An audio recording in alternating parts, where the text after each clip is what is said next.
Next topic हम लोग देख रहे हैं कि डाइपोल, मैग्नेटिक डाइपोल मोमेंट के केस में बहुत मान लेते हैं कि हमारे पास दो मैग्नेट है और वो दो मैग्नेट है, तो उन दोनों मैग्नेट का इक्विवेलेंट मैग्नेटिक डाइपोल मोमेंट क्या होगा। जैसे दो फोर्स किसी ऑब्जेक्ट पे वर्क किया तो इक्विवेलेंट फोर्स कुछ और नेचर का आ जाता है।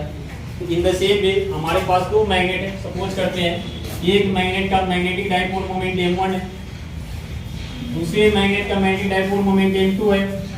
अब ये दोनों मैग्नेट जब एक दूसरे के साथ इंटरेक्ट करेगा तो उस सिचुएशन में इक्विवेलेंट जो मैग्नेटिक डाइपोल मोमेंट होगा वो कैसा होगा। तो सपोज करते हैं कि एक मैग्नेट हमारे पास ये है और इसका मैग्नेटिक डाइपोल मोमेंट हमने m1 कंसीडर कर लिया है और दूसरा मैग्नेट को हमने सपोज कर रहे हैं, मैं एक अरेंजमेंट के रूप में बता रहा हूँ कैसा है, ये रखा हूँ और इसका magnetic dipole moment m2 consider कर लिए हैं और दोनों डाइपोल मोमेंट के बीच में, मतलब ये पहला वाला मैग्नेटिक डाइपोल मोमेंट और दूसरे वाले मैग्नेटिक डाइपोल मोमेंट के बीच में जो एंगल फॉर्म हो रहे हैं, क्योंकि मैग्नेटिक डाइपोल मोमेंट क्या है, वेक्टर क्वांटिटी है, तो दोनों के बीच में कुछ एंगल फॉर्म हो रहा है, उसको मैं थीटा कंसीडर कर लिया। सपोज करते हैं कि एंगल थीटा है, तो सपोज मैं स्टार्ट कर रहा हूँ यहाँ से, ओरिजिन पॉइंट कंसीडर कर लिए, ये ओरिजिन है, ये पहले मैग्नेटिक डाइपोल मोमेंट का डायरेक्शन और पहले के रिस्पेक्ट में जो दूसरा मान लेते हैं यहाँ पे लास्ट कर रहा है और इसको मैंने एंड सॉन एक्सपेंड कर दिया हूँ, स्प्रेड कर दिया हूँ, यानी एक्सटेंड किया गया है इसे, और इसके रेस्पेक्ट में पहले वाले मैग्नेटिक डाइपोल मोमेंट के रेस्पेक्ट में जो दूसरा मैग्नेटिक डाइपोल मोमेंट है वो कितना एंगल फॉर्म कर रहा है, तो हम सपोज कर ले रहे हैं कि भाई ये एंगल थीटा फॉर्म कर रहा है, ये एंगल थीटा फॉर्म, ये पहले वाले का डायरेक्शन, ये दूसरे मैग्नेटिक डाइपोल मोमेंट का डायरेक्शन m2। अब जो रिजल्टेंट होगा, वेक्टर का एक सिंपल सा लॉ होता है कि आपने ओरिजिन कहां से किया था और वो वेक्टर लास्ट कहां पे किया है। सपोज ये कैसे इक्विवेलेंट निकालते हैं, पहले जो कुछ बच्चे बिगिनर होंगे उनके लिए है, ये स्टार्टिंग ओरिजिन पॉइंट है, सपोज करते हैं कि वेक्टर हमारे पास ये है और सेकेंड वेक्टर का हम सिंबल ले रहे हैं second form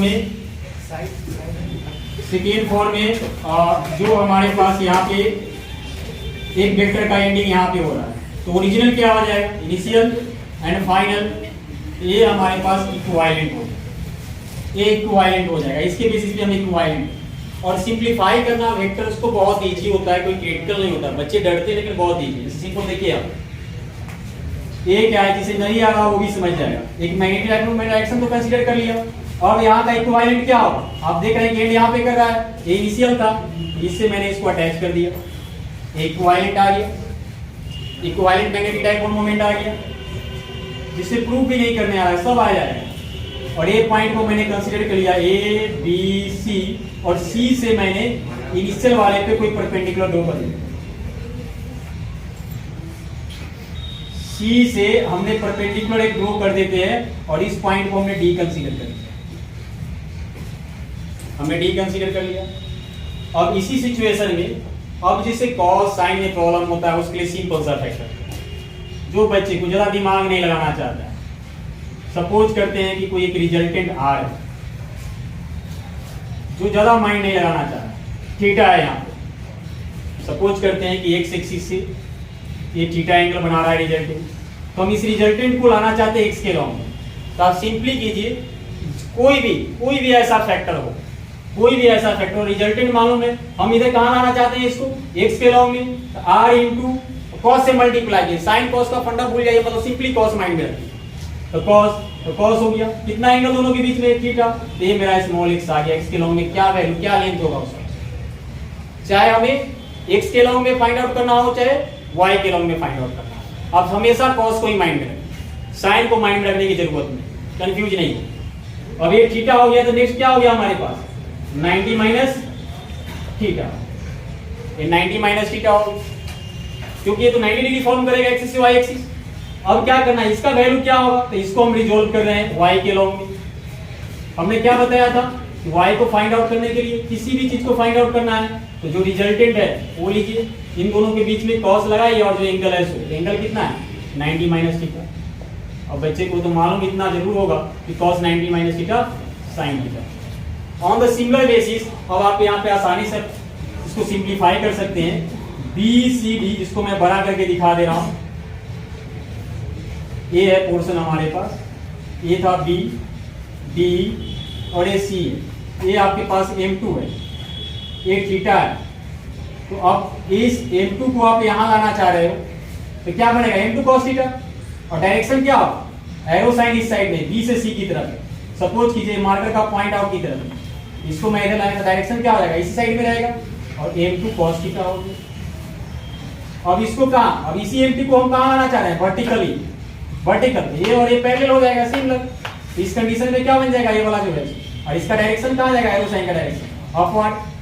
M2 sin theta आ गया, M2 sin थीटा। अब M2 sin थीटा भी नो हो। अब इसी बेसिस पे एक हम इन ट्रायंगल ABC को देख रहे हैं, अगर गौर से देखा जाए इन ट्रायंगल ABC, तो पाइथागोरस आप लोग लगा सकते हैं इसमें।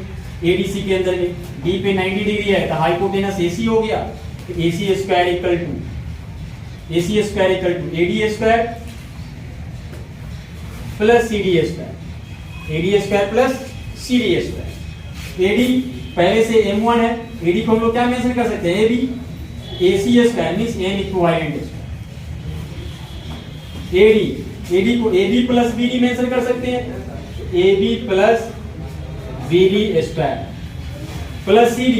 तो CD तो हमारे पास क्या रखा है, M2 sin theta, M2 sin theta square, M2 sin theta square. AB is M1, BD is M2 cos theta, M1 plus M2 cos theta square, M2 square sin square theta. अब ये situation में आप बताइए, इसको तो a plus 3 का whole square का form लगा सकते हैं आप। M1 square plus 2AB 2M1 M2 cos theta plus B square M2 square cos square theta. अब पहले से क्या है हमारे पास, M2 square sin square theta. अब जो कॉमन आ रहा है, जो कॉमन आपके पास आ रहा है, अब उसे सिंप्लीफाई करते हैं। M equivalent square equal to M1 square plus 2M1 M2, side है, इसका कोई कॉमन टर्म नहीं है। M1 M2 cos theta plus M2 square, दोनों में कॉमन है, M2 square cos square theta plus sin square theta, 2M1 M2 cos theta plus M2 square into 1 से multiply करेंगे तो M2 स्क्वायर ही आ जाएगा। अब इक्विवेलेंट से अब मैं स्क्वायर साइड करूंगा तो रूट आ जाएगा, इस पे मैं रूट भी मेंशन कर सकता हूँ साथ साथ, ये रूट आ गया। तो इक्विवेलेंट डाइपोल मोमेंट किसी भी दो मैग्नेट का निकालना हो तो आप क्या कर सकते हैं, आपको M1 M2 गिवन रहेगा या कोई भी ऐसा फैक्टर दिया रहेगा किसी अननोन को फाइंड आउट करने के लिए बोलेगा तो आप फाइंड आउट इजीली कर सकते हैं। और जनरली इस बेसिस पे कंपटीशन में ज़्यादा क्वेश्चन पूछे जाते हैं। तो शायद उम्मीद करता हूँ आप लोग को समझ में आ गया होगा।